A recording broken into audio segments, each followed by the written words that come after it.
পাশেই হচ্ছে ইন্ডিয়া। এই যে কাটাতার এখানে ওই যে ওদের বিএসএফ ক্যাম্প দেখা যায়। এই নদীটাই মূলত আমাদের বাংলাদেশ আর ইন্ডিয়াকে বিভক্ত করছে। হ্যালো বন্ধুরা, ঘড়িতে সময় হচ্ছে 6টা বেজে 4 মিনিট। রাইটাও আমরা রামগড় থেকে বামের যে রাস্তা, অযোধ্যা সীমান্ত সড়ক, এই রাস্তা ধরে আগাচ্ছি সামনের দিকে। জানি না কতটুক যেতে পারবো, তবে আমার ঠিক এখান থেকে বাম পাশে হচ্ছে ইন্ডিয়া, মাঝখানে একটা নদী আছে। নদীটাই মেইনলি হচ্ছে নো ম্যানস ল্যান্ড। তো তারপরেই হচ্ছে ইন্ডিয়ার বর্ডার কাটাতার দেয়া। এখান থেকে আমরা আগাচ্ছি, সামনে মেবি একটা ক্যাম্প থাকতে পারে। যদি আমরা যেতে পারলে তো আলহামদুলিল্লাহ গেলাম, না হলে হয়তো বাবা রিটার্ন করে দিবে। এমন হইতে পারে যে নিতম্বের চামড়া লাল করে দিতে পারে। তো আমরা মোটামুটি সেই রিস্ক নিয়েই সামনের দিকে আগাচ্ছি। আমাদের বহরের 5টা বাইক, আমার বন্ধু আহ্লাদ ভাই, আমি, দাদা আর হচ্ছে রায়হান।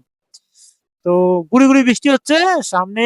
যদি মেঘ দেখতে পারেন তাহলে তো কপাল ভালো, আমি দেখতে পাচ্ছি। ক্যামেরাতে আসতেছে কিনা জানি না। সামনে এই পাশে কালো মেঘ, যে কোনো সময় ঝুম বৃষ্টি নামবে। আর বাম পাশে হচ্ছে ইন্ডিয়া সীমান্ত, ওই যে সীমান্তের ওই পারে হচ্ছে ইন্ডিয়া। আবার ওরা নাকি গুলি করে দেয়। তো চলেন আমরা সীমান্ত সড়ক এক্সপ্লোর করতে আসছি, আমরা সীমান্ত সড়ক এক্সপ্লোর করি। পিলাকের দূরত্ব হচ্ছে 2 কিলোমিটার। তো পিলাক যাওয়ার পরে হয়তো বা গন্তব্যের পরিবর্তন হইতে পারে। তো চলেন যেতে থাকি। অযোধ্যা থেকে 10 কিলোমিটার দূরে আমাদের অবস্থান। আর এই রাস্তাটাতে তেমন কোনো সিকিউরিটি নাই, সিকিউরিটি বলতে কোনো চেকপোস্ট নাই। বাট পাড়া আছে, সুন্দর সুন্দর পাড়া আছে। প্রত্যেকটা পাড়াতে কয়েকটা করে ঘর আছে। একদম সীমান্ত ঘেঁষা একটা সড়ক, একদম সীমান্ত ঘেঁষা। আমার বাম পাশে হচ্ছে সীমান্ত, একদম সীমান্ত ঘেঁষা সড়ক। তো আমরা মোটামুটি কর্নারিং করার জন্য বেস্ট ভালো জায়গা। আমার মনে হচ্ছে যে কর্নারিং এর জন্য একদম। এই যে আমার বন্ধু হোস্ট যাচ্ছে, বহুদিন পরে পাহাড়া ভেঙে, বহুদিন পরে এসে আর পাহাড়ে আসার সব যাচ্ছে। তো আমরা পাহাড়ের দিকে যাচ্ছি, আস্তে আস্তে পাহাড়ে অগ্রসর হচ্ছি। সামনে অযোধ্যার দিকে যাচ্ছি। জায়গাটার নাম অযোধ্যা। এই মাত্রই বৃষ্টি শুরু হয়েছে, আমার পিছনে বৃষ্টি নাই। তো পাহাড়ের নিয়মই এমন, পাহাড়ের নিয়মই হচ্ছে এমন যে হুট করে বৃষ্টি আসবে, হুট করে রৌদ্র উঠবে। এটাই হচ্ছে পাহাড়ের নিয়ম। পাহাড় আসলে তার নিজস্ব গতিতে চলে। তো চলেন সামনে যাইতে থাকি, দেখি সামনে আরো কি কি সিনারি আমাদের জন্য ওয়েট করতেছে। নামে বলো, ডাকবো তোমাকে, অন্ধ করেছে আমাকে এই দুটি চোখে। লা লা লা লা লা, লা লা লা লা লা।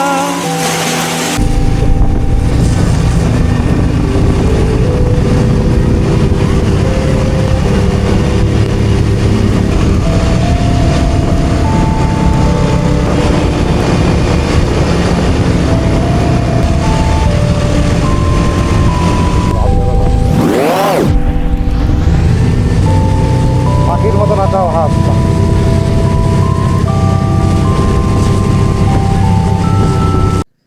রামগড় থেকে বাম দিক দিয়ে সীমান্ত ফাঁড়ির যে ক্যাম্প পার হয়ে আমরা মোটামুটি হচ্ছে এখন যাচ্ছি পানছড়ির দিকে। পানছড়ির এটা একটু ভিতরের রাস্তা, সাফি টিলা বিওপি। তো এখান থেকে মোটামুটি কাদা মাখা রাস্তা, ভাঙচুরের রাস্তা আছে। তো এটা আমরা মোটামুটি একটা অফ ট্রেইলের মতো রাইডে বেরোইছি, যতদূর ধরে যায় সীমান্ত ধরে যতদূর যাওয়া যায়। তো এই রাইডে আমরা 5 জন বেরোইছি, গত রাত্রে বেরোইছি। এখন পর্যন্ত আছি হচ্ছে রামগড়ের মধ্যে আছি। এখান থেকে আমরা খাগড়াছড়ি ইন করবো। খাগড়াছড়ি দিয়ে বের হয়ে তারপরে আমরা হয়তো নতুন কোনো গন্তব্যের দিকে যাব। এখন পর্যন্ত আমাদের একটাই টার্গেট, খাগড়াছড়ি পর্যন্ত পৌঁছতে হবে। যদিও এই রাস্তায় বৃষ্টি হচ্ছে, সকাল থেকে আমরা তো প্রায় এই ইয়াতে আসছি প্রায় 6টা বাজে। তো তখন থেকেই ঝুম বৃষ্টি হচ্ছিল, আমরা একটু ক্লান্ত ছিলাম, আমরা ঘুমিয়ে পড়ছি। একটা চায়ের দোকানে বেশ বসার জায়গা ছিল, সেটা কমলো। তারপরে হচ্ছে আমরা রেইনকোট পরে আমাদের যথারীতি আগে যে প্ল্যান, সেই প্ল্যান ধরে আগাচ্ছি। বাচ্চারা মানে স্কুল থেকে আসছে, রাস্তায় কাদা, এইসব রাস্তা একটু ডেঞ্জারে যায়, কখন স্কিড করে করে আবার পড়ে যাই কি না তার একটা পসিবিলিটি থাকে। সো অনেকখানি পথ চলে আসছি। আর সামনে কত দূর বা রাস্তার কন্ডিশন কেমন এইটা আসলে এখনই বলা যাচ্ছে না। যতটুকু লোকমুখে শুনেছি রাস্তা ভালো। এখন ভালোর মধ্যে কেমন ভালো সেটা বলাটা তো মুশকিল, নিজে না দেখলে আসলে বলতে পারতেছি না। তো চলে সামনে যেতে নাম হাইডাই রায়ান, গাড়ি রাখ। এই যে মোটামুটি এটা ভালো জায়গা করে পড়ছি, পানির নিচে রাস্তা কেমন বলা যায় না, আস্তে আস্তে যা। এদিকে ভালো থাকার কথা ভাই। গেছে, পানির নিচে রাস্তা কেমন বলা যায় না, এই যে ঠিক আছে, আল্লাহ তাই গেছে। তুই যা, তুই যা, রাইডারে আমার দেখবো যে কেমনে যায়। যাই, একদম কিচ্ছু ভাবি। এই যে আমাদের পুরো রাইডার গেছে, এই গেছে গা, যাক আলহামদুলিল্লাহ চলে গেছে। আর আমার পালা, আমি যাইতে পারবো কিনা।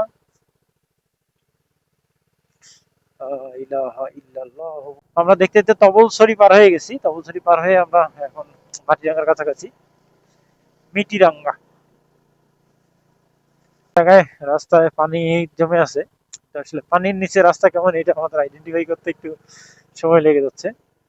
এই যে এই পাশ থেকে পাহাড় কেটে রাখছে, যে এখানে হচ্ছে ধান ধান চাষ করছে। সমতল বলা চলে, পাহাড়ের সমতল যেটাকে বলে, এটাকে আমরা পাহাড়ের সমতল বলতে পারি। তো নতুন একটা রোড এক্সপ্লোর হইলো, অনেকদিন থেকে বের হই না আমার ভাই বন্ধুদের সাথে। এই এই সফরে আমার আরো ৩-৪ জন ভাই বন্ধু অ্যাড হওয়ার কথা, বিশেষ করে স্বপ্নিল, দিদার, আর হচ্ছে রোমান, রুদ্র। আজকে মিস করতেছি। তো নেক্সট কোনো ট্রিপে ইনশাল্লাহ ওরা আমাদের সাথে জয়েন করবে। সো চলো যেতে থাকি। আমরা পাহাড়ের সমতলে আছি, তবলছড়ি বাজার পার হয়ে ডান পাশ ধরে একটা রাস্তা, এটা সম্ভবত মাটিরাঙ্গায় গিয়ে উঠবে।